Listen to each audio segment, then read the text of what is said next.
name is Stacy Gall, and I've lived in Kankakee my whole life, and I do a lot of DIY stuff. I do all my decorating on a budget, and I'm a stay-at-home mom, so I don't just have endless supply of money, but it's something I really enjoy doing.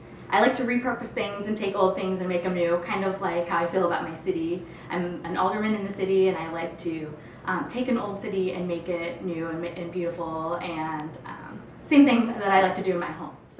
So I made this big burlap wreath. I'm sure that you've seen these on Pinterest and kind of everywhere. It's the easiest thing in the world. You just go to a craft store, and you can kind of see behind here, it's just a wire floral wreath. You just take a couple pieces of burlap, like these two here, and then I just kind of loop them around the floral wire, and then I just use the stapler. You can't see the staples or anything. And then you just kind of weave it in and out around where you don't see the floral wire anymore, however you want. Just, if you get too much blue in one spot, you mix it up and stick some yellow in there. Then when you're all done, you're already really excited and think it's perfect enough, you can kind of jazz it up with, I painted this big G. I just spray painted it with some spray paint I had around the house, and I found some polka dot flowers, but craft stores have all kinds of things. You can mix and match however floats your boat. So. Well, I love color, so I saw something like this online, and then when I saw that there was like another use for fish tank rocks other than putting them in a fish tank, I was so excited.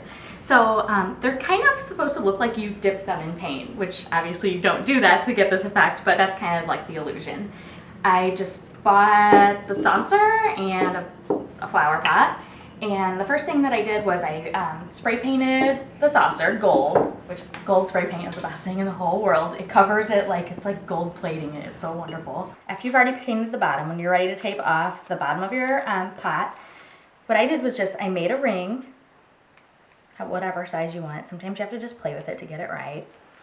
And then you just kind of set it in here so it makes a straight line around the bottom. So then I just got these little acrylic paints, they're like 50 cents each at a craft store, and I just chose a color, and then I went through and painted it, and then after that was dry, I just planted my plant and put some fish tank rocks on the top, and voila! This is like the craft if you're deathly afraid of the words DIY, I think, because it's the easiest thing in the world. So I just bought a 12-inch G, so my last name is Gall, and I have a bunch of corks that every time we have some wine, I throw a cork into this little bin that I have. I counted the corks. I used 77 corks on this 12-inch G. What I did was just start in little sections, maybe 6 or 8 at a time, and put them where I wanted them, and then I'd go through and glue those.